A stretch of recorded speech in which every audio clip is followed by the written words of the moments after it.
आपने अक्सर ही अपनी दादी या नानी से शेर की या फिर अलग अलग प्रकार के जानवरों की कहानी तो सुनी ही होगी और उन कहानियों से हमें हमेशा ही कुछ न कुछ सीखने को ही मिलता है। तो आज की कहानी भी कुछ इसी प्रकार की है जिसमें हमें दूसरों की मदद करने की सीख मिलती है। आज की हमारी कहानी का शीर्षक है शेर और चूहिया की कहानी।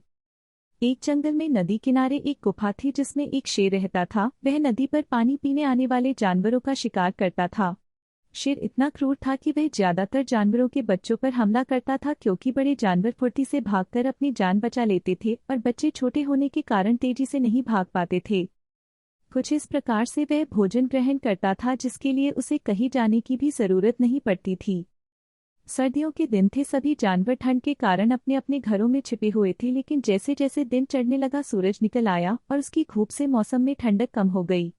उस धूप को लेने के लिए अब सभी जानवर बाहर निकल आए और धूप सेकने लगे। शेर भी अपनी गुफा से बाहर निकल आया और खुले में लेटकर एक लंबी अंगड़ाई ली और वहीं पर पैर पसार कर लेट गया। अच्छी धूप होने के कारण उसकी आंख लग गई।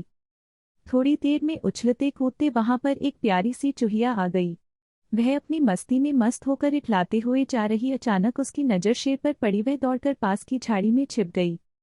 कुछ समझ बाद उसने झाड़ी से अपने सिर को बाहर निकाला और देखा शेर सो रहा है। उसने हिम्मत की और शेर के पास पहुंची और उसे आहिस्ता से सहलाया, लेकिन शेर ने कोई प्रतिक्रिया नहीं दी। चूहिया के द्वारा शेर को आहिस्ता से स्पर्श करना चूहिया को काफी अच्छा लगा। अब चूहिया को शैतानी सूझी। वह दौड़कर पेड़ पर चढ़ गई और वहां से उसने शेर पर छलांग लगा दी, लेकिन आकार में छोटी होने के कारण शेर को कोई फर्क नहीं पड़ा।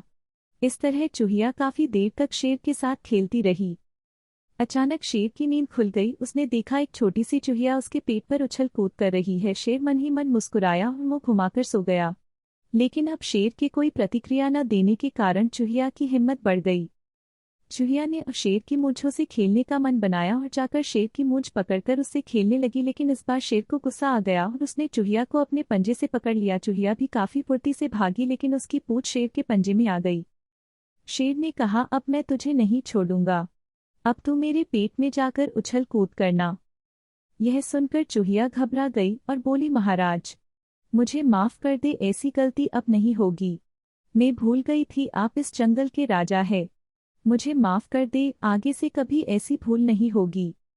शेर को चूहिया के इस आवेदन पर दया आ गई और उसने चूहिया को छोड़ दिया। चूहिया ने शेर को प्रणाम किया और अपने बिल में भाग गई। धीरे धीरे समय बीतता रहा और अब गर्मियों के दिन आ गए।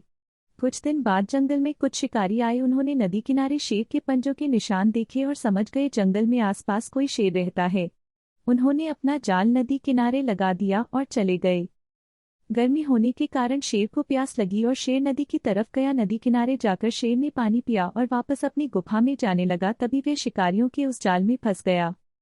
शेर काफी यत्न कर रहा था उस जाल में से निकलने के लिए, लेकिन उसका कोई भी यत्न काम नहीं आया और वह जाल से निकलने में असमर्थ रहा। वह अब गुस्से में तेज से दहाड़ने लगा। उसकी दहाड़ से सारा जंगल कांप उठा। उसकी तेज आवाज सुनकर गुफा के पास ही बिल में से निकलकर चूहिया ने देखा तो पास ही में शेर एक जाल में फंसा हुआ था और जाल से निकलने की भरपूर कोशिश कर रहा था।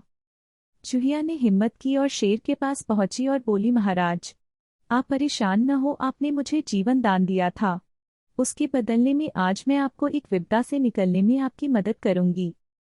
यह कहकर चूहिया ने कुछ ही देर में सारा जाल अपने तेज दांतों से कुतर डाला और शेर आजाद हो गया।